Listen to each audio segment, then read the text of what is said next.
Hi friends, welcome to धन। दोस्तों, अभी रिसेंटली हमने बहुत सारी वीडियोस करी है इंट्राडे ट्रेडिंग पे और मोमेंटम ट्रेडिंग स्ट्रेटजीज पे। तो यहाँ पर कुछ क्वेश्चंस ऐसे थे जो बहुत ही नेचुरल थे और ऐसे बहुत सारे क्वेश्चंस मुझे कमेंट सेक्शन में देखने को भी मिले। एंड अपार्ट फ्रॉम दिस, आपने मेरे साथ यूट्यूब लाइव पे पर्सनली भी डिस्कस किया। अभी हमने रिसेंटली एक यूट्यूब लाइव किया था जहां पर हमने आस्क मी एनीथिंग भी किया था और वहां पर भी आपने ऐसे बहुत सारे क्वेश्चन पूछे थे मेरे से, जो इवेंचुअली इस बात की तरफ पॉइंट कर रहे थे कि हम सारी वीडियोस में ये समझते हैं कि कौन से स्टॉक्स में काम करना चाहिए, लेकिन कभी कभी किसी के कहने पे कोई स्टॉक परचेज कर लिया, कभी गलती से कोई स्टॉक परचेज हो गया। हमारे पोर्टफोलियो में आज ऐसे बहुत सारे स्टॉक्स हैं, क्या हमें उनको होल्ड करना चाहिए या नहीं करना चाहिए, या ये कैसे पता लगाया जाए कि कौन से स्टॉक्स में सर्टेनली ट्रेड नहीं करना है। And this question is actually very genuine and very very interesting question. दोस्तों, अगर सोचा जाए तो अगर आप ये पता कर लें कि कौन से स्टॉक्स में डेफिनेटली ट्रेड नहीं करना है, इसके बाद की जो आपके पास वॉचलिस्ट बचेगी ये आपकी रिलेटिवली सेफर वॉचलिस्ट होगी, राइट। इस वीडियो में मैं आपके इन क्वेश्चंस का आंसर करने वाला हूं जो आपने मेरे से मल्टीपल लाइव वीडियोस में पूछे हैं, कमेंट्स में पूछे हैं और बहुत अलग अलग प्लेटफॉर्म पे आपने मेरे से ये क्वेश्चंस पूछे हैं रिसेंटली। तो दोस्तों, आज की इस वीडियो में मैं आपका ये डाउट क्लियर करने वाला हूं कि कौन से स्टॉक्स में सर्टेनली ट्रेड नहीं करना है। ऐसे स्टॉक्स में मोमेंटम मैं सर्टेनली कैच नहीं करूंगा, जो मर्जी हो जाए, जैसा मर्जी हो जाए, लेकिन इन स्टॉक्स में मैं मोमेंटम कैच करने के पीछे नहीं भागूंगा। क्या मेरी ऐसी कोई कंडीशंस है? Absolutely yes. मेरी कुछ कंडीशंस ऑन द रॉक्स लिखी हुई है, ऑन द स्टोन लिखी हुई है कि मैं ऐसे स्टॉक्स में ट्रेड नहीं करूंगा। तो क्या है वो कंडीशंस, ये डिस्कस करने से पहले, आगे बढ़ने से पहले मैं आपसे एक क्वेश्चन पूछना चाहूंगा। आप जब धन का ट्रेडिंग प्लेटफॉर्म ओपन करते हैं तो वहां पर आपको तीन टाइप के ऑर्डर दिखते हैं। पहला है ट्रेडिंग के नाम से ऑर्डर, दूसरा है इन्वेस्टिंग के नाम से ऑर्डर। जल्दी से मुझे कमेंट से बताइए कि तीसरे ऑर्डर का नाम क्या है। जल्दी से मुझे कमेंट में बताइए कि वो तीसरे ऑर्डर का नाम क्या है, और अगर आपका आंसर सही होगा तो मैं उसको डेफिनेटली लाइक कर दूंगा। चलिए इस इंपॉर्टेंट वीडियो को डिस्कस करते हैं। इस वीडियो में मैं आपके साथ कोई ट्रेडिंग स्ट्रेटजी नहीं डिस्कस करूंगा, लेकिन कौन से स्टॉक्स में ट्रेडिंग स्ट्रेटजी काम नहीं करेगी वो सारे स्टॉक्स में डेफिनेटली आपको बता दूंगा। इन स्टॉक्स में ट्रेडिंग स्ट्रेटजी लगाने का कोई फायदा नहीं होने वाला आपको। आप यहां पर अपना टाइम, एफर्ट, पैसा, एनर्जी, चारों चीजें वेस्ट कर सकते हैं। तो अब मैं आपको बताता हूं आपका काम आसान करने के लिए कौन से स्टॉक्स में ट्रेड नहीं करना है। दोस्तों, सबसे पहली चीज, रूल नंबर 1, जब कभी भी एक स्टॉक अपना 200 पीरियड ईएमए के नीचे होता है, यहां पर इसका मोमेंटम सबसे ज्यादा वीक होता है। अगर वो 200 पीरियड मूविंग एवरेज से लगातार नीचे जाता जा रहा है कि इनका gap 200 period moving average, for example this is 200 EMA, और ये स्टॉक यहां पे शार्पली अपने गैप को 200 ईएमए पे बढ़ाता जा रहा है, ये स्टॉक में मोमेंटम सबसे खराब रहेगा क्योंकि इसका मोमेंटम डाउन ट्रेंड में बहुत ज्यादा है। तो दोस्तों, rule number 1, never do the momentum trading. अगर आप बुलिश साइड की बात कर रहे हैं तो बुलिश स्टॉक्स के लिए never choose these kind of stocks where the stock prices are less than EMA and the gap between the stock and the EMA is continuously increasing. Let me show you through an example. यहां पर मैं आपको लेकर चलता हूं धन charts पे, और आप यहां पर नोटिस कीजिए, मैंने इस जगह पर 200 पीरियड मूविंग एवरेज अप्लाई कर ली है। अगर आप यहां पर नोटिस कीजिए, ये रही 200 पीरियड ईएमए और ये रहा इनका बढ़ता हुआ गैप। इस पूरे पीरियड में यहां पर मोमेंटम कैच करने का कोई फायदा नहीं था। अगर आप ये सोच रहे हैं कि हम शॉर्ट टर्म पीरियड में ये वाला मोमेंटम कैच कर पाए होंगे जो कि 7 से 8% के आसपास का है, दोस्तों कोई फायदा नहीं है। अगर आप ये पे प्रॉफिट बुक नहीं कर पाएंगे तो आपको बहुत बड़े बड़े लॉसेस का सामना करना पड़ सकता है। अगर आप ये सोच रहे हैं कि आप ये वाले मोमेंटम को कैच कर लेंगे, ये तो 32%, 32% के आसपास की अपसाइड थी। दोस्तों, अगेन आप नोटिस करेंगे कोई फायदा नहीं है। उसके बाद ये स्टॉक लगातार और ज्यादा नीचे आया है और ज्यादा वीकनेस हमें इसके अंदर देखने को मिली है। इस हाई से इस लो की डाउन साइड वाज ऑलमोस्ट 28%, लेकिन जैसे ही ये स्टॉक 200 पीरियड मूविंग एवरेज के ऊपर सस्टेन करना शुरू करता है, यहां से इसकी एक्चुअल रैली स्टार्ट होती है। इस जगह पे अगर आप इसको नोटिस करें तो इस स्टॉक में 77% के आसपास की अपसाइड देखने को मिलती है।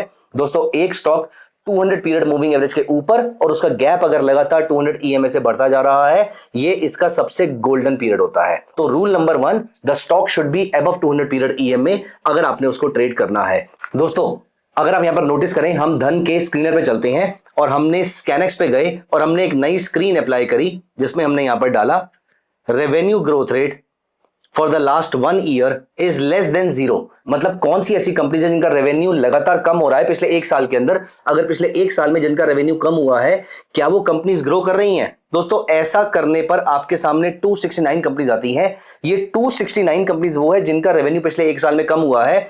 इनमें से हम एक रैंडम स्टॉक उठा के देखते हैं। दोस्तों, यहां से देखिए, ये स्टॉक ने पिछले एक साल में हमें ये मूव दिया है। आज से अप्रोक्सीमेटली एक साल पहले ये स्टॉक जिस भी रेट पे था वहां से अभी अप्रोक्सीमेटली 13% नीचे है।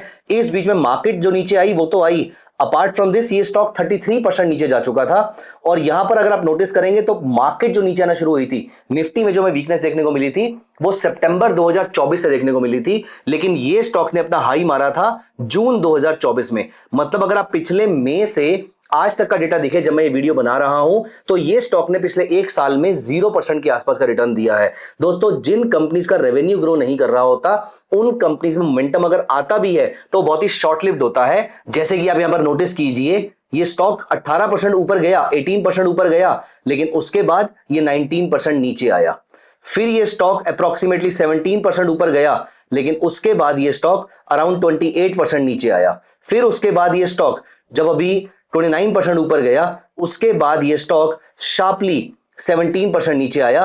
तो हर बार जो आपकी डाउनसाइड आ रही है वो पिछली बार की अपसाइड से ज्यादा ही आ रही है, मतलब स्टॉक में वीकनेस ज्यादा है। तो दोस्तों, रूल नंबर 2 अपने पास लिख लीजिए, जिन कंपनीज का रेवेन्यू ग्रो नहीं कर रहा उन कंपनीज का एक्चुअल मार्केट में ग्रो करना, उनके स्टॉक प्राइस का ग्रो करना बहुत ज्यादा मुश्किल सा हो जाता है। इसीलिए रूल नंबर 2 बहुत इंपॉर्टेंट है कि प्राइसेस 200 पीरियड मूविंग एवरेज के ऊपर क्लोज कर रहे हो, बहुत ही अच्छी बात है। At the same time revenue definitely grow करते रहना चाहिए। दोस्तों, रूल नंबर 3 आपको एक और चीज याद करनी है। अगर आप शॉर्ट टर्म मोमेंटम देख रहे हैं तो यहां पर एक इंडिकेटर का इस्तेमाल कीजिए विच इज सुपर ट्रेंड। अब यहां पर मैं आपको एक चीज बता दूं, आप चाहे वीकली चार्ट पे सुपर ट्रेंड लगा दीजिए और इसमें भी इसके पैरामीटर को 10,5 कर दीजिए, जो बहुत ही स्लो लेवल का सुपर ट्रेंड बन जाता है। मैं 200 EMA को हटा देता हूं। दोस्तों, आप याद रखना कि सबसे बड़ा मोमेंटम किसी स्टॉक में तभी आता है जब ये प्राइसेस सुपर ट्रेंड के ऊपर होते हैं। अब मेरी बात को ध्यान से सुनिएगा, मैं ये नहीं कह रहा कि सुपर ट्रेंड के ऊपर जाने पर मोमेंटम आता है, लेकिन मैं ये जरूर कह रहा हूं कि अगर प्राइसेस सुपर ट्रेंड के ऊपर नहीं है तो मोमेंटम लूज डेफिनेटली हो जाता है। मतलब 200 पीरियड मूविंग एवरेज और सुपर ट्रेंड अगर दोनों पैरामीटर फुलफिल हो रहे हैं और रेवेन्यू भी फुलफिल हो रहा है तो यहां पर मोमेंटम बहुत स्ट्रांग हो सकता है। अगर शुरू के दोनों पैरामीटर फुलफिल हो रहे हैं और सुपर ट्रेंड वाला पैरामीटर फुलफिल नहीं हो रहा तो वेट कीजिए, सुपर ट्रेंड के ऊपर भी प्राइसेस को आने दीजिए, यहां पर आपका एक्चुअल मोमेंटम स्टार्ट होने वाला है। तो दोस्तों, ये 3 कंडीशन तो बहुत ज्यादा इंपॉर्टेंट हो जाती है और चौथी और लास्ट कंडीशन तो और ज्यादा इंपॉर्टेंट है।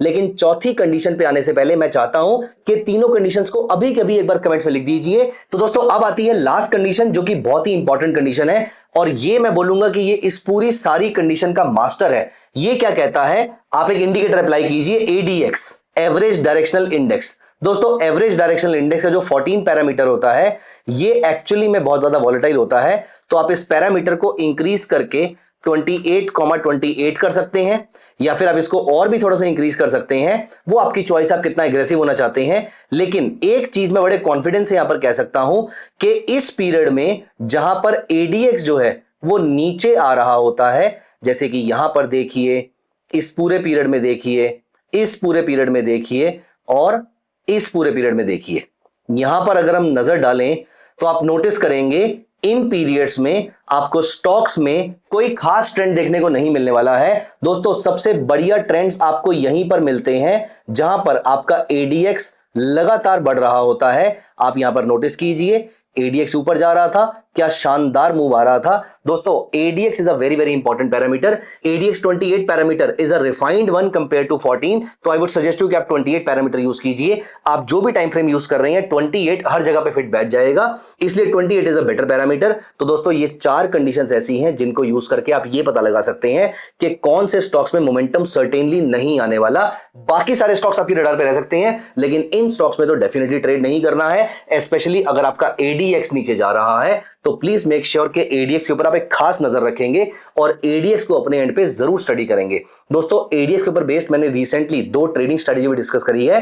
प्लीज मेक श्योर कि निफ्टी पे इंट्राडे ट्रेडिंग स्ट्रेटजी और मिड कैप स्टॉक्स में स्विंग ट्रेडिंग स्ट्रेटजी या मोमेंटम ट्रेडिंग स्ट्रेटजी मैंने आपके साथ डिस्कस करी है। ये बहुत ही कमाल की ट्रेडिंग स्ट्रेटजी है, इनको स्टडी कीजिए, इनको बैक टेस्ट कीजिए और अगर आपको सही लगता है तो फिर आप इनको यूज करना भी शुरू कर सकते हैं। और अगर आप इनको यूज करते हैं तो अपने ROI को इंक्रीज करने के लिए आप MTF फीचर यूज कर सकते हैं, आप अपने डीमैट में रखे म्यूचुअल फंड्स को प्लेज कर सकते हैं। इन दोनों चीजों से आपका ROI सिग्निफिकेंटली इंप्रूव हो सकता है। एक बड़ा ट्रेडर हमेशा अपने रिस्क को मैनेज करते हुए अपने कैपिटल से ज्यादा रिटर्न जनरेट करने की कोशिश करता है। यही काम है MF डीमैट और MTF का।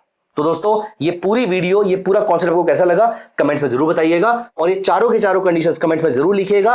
आपका कोई भी क्वेश्चन है तो कमेंट्स में बताइए, मैं उसको डेफिनेटली आंसर करूंगा। तो आइए मिलते हैं कमेंट सेक्शन में, बातें करना शुरू करते हैं। Please make sure you like this video and also subscribe to our channel, और ये वीडियो अपने उन दोस्तों के साथ जरूर शेयर कीजिएगा जो लोग ट्रेडिंग में स्ट्रगल कर रहे हैं। Thank you so much guys, bye bye, मिलते हैं अगली वीडियो में।